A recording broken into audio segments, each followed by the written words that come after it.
Part 2 काकी। प्रस्तुत कहानी में एक अबोध बालक का अपनी माँ के प्रति गहरा प्रेम प्रकट हुआ है। उस दिन बड़े सवेरे शाम की नींद खुली तो उसने देखा घर भर में कोहराम मचा हुआ है। उसकी माँ नीचे से ऊपर तक के कपड़ा ओढ़े हुए कंबल पर भूमि शयन कर रही है और घर के सब लोग उसे घेर कर बड़े करुण स्वर में विलाप कर रहे हैं। लोग जब उसकी माँ को शमशान ले जाने के लिए उठाने लगे तब शामू ने बड़ा उपद्रव मचाया। लोगों के हाथ से छूटकर वह माँ के ऊपर जा गिरा। बोला, काकी सो रही है, इसे इस तरह उठाकर कहाँ ले जा रहे हो? इसे न ले जाने दूंगा। लोगों ने बड़ी कठिनाई से उसे हटाया। काकी के अग्नि संस्कार में भी वह ना जा सका। एक दासी राम राम करके उसे घर पर ही संभाले रही। यद्यपि बुद्धिमान गुरुजनों ने उसे विश्वास दिलाया कि उसकी काकी उसके मामा के यहाँ गई है, परंतु यह बात उससे छिपी न रह सकी कि काकी और कहीं नहीं ऊपर राम के यहाँ गई है। काकी के लिए कई दिन लगातार रोते रोते उसका रुदन तो धीरे धीरे शांत हो गया, परंतु शोक शांत न हो सका। वह प्रायः अकेला बैठा बैठा शून्य मन से आकाश की ओर ताका करता। एक दिन उसने ऊपर एक पतंग उड़ती देखी। न जाने क्या सोचकर उसका हृदय एकदम खिल उठा। पिता के पास जाकर बोला, काका मुझे एक पतंग मंगा दो, अभी मंगा दो। पत्नी की मृत्यु के बाद से विश्वेश्वर बहुत अनमने से रहते थे। अच्छा मंगा दूंगा कहकर वे उदास भाव से कहीं और चले गए। शामू पतंग के लिए बहुत उत्कंठित था। वह अपनी इच्छा को किसी तरह न रोक सका। एक जगह खूंटी पर विश्वेश्वर का कोट टंगा था। इधर उधर देखकर उसके पास स्टूल सरका कर रखा और ऊपर चढ़कर कोट की जेबें टटोली। एक चवन्नी पाकर वह तुरंत वहां से भाग गया। सुखिया दासी का लड़का भोला शामू का साथी था।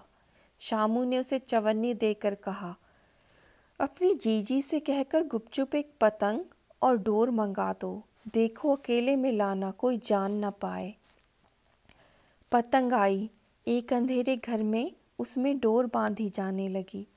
शामू ने धीरे से कहा, भोला किसी से न कहो तो एक बात कहूँ? भोला ने सिर हिलाकर कहा, नहीं किसी से न कहूँगा। शामू ने रहस्य खोला, मैं यह पतंग ऊपर राम के यहाँ भेजूँगा। इसको पकड़कर काकी नीचे उतरेगी। मैं लिखना नहीं जानता, नहीं तो इस पर उसका नाम लिख देता। भोला शामू से अधिक समझदार था।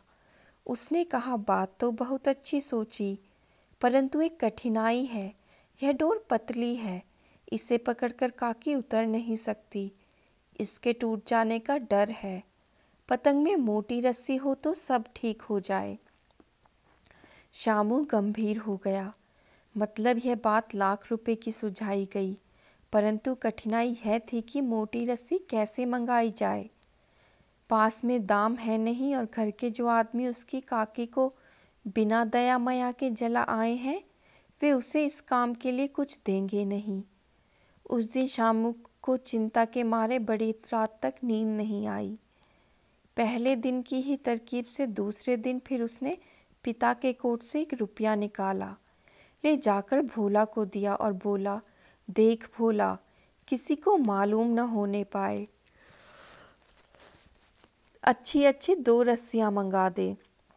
एक रस्सी छोटी पड़ेगी। जवाहिर भैया से मैं एक कागज़ पर काकी लिखवा लूँगा। नाम लिखा रहेगा तो पतंग ठीक उन्हीं के पास पहुँच जाएगी। 2 घंटे बाद प्रफुल्ल मन से शामू और भोला अंधेरी कोठरी में बैठे हुए पतंग से रस्सी बांध रहे थे। अकस्मात उग्र रूप धारण किए हुए विश्वेश्वर शुभ कार्य में विघ्न की तरह वहां जा घुसे। भोला और शामू को धमका कर बोले, तुमने हमारे कोट से रुपया निकाला है। भोला एक ही डांट में मुखबिर हो गया। बोला, शामू भैया ने रस्सी और पतंग मंगाने के लिए निकाला था। विश्वेश्वर ने शामू के 2 तमाचे जड़कर कहा, चोरी सीखकर जेल जाएगा। अच्छा तुझे आज अच्छी तरह बताता हूँ।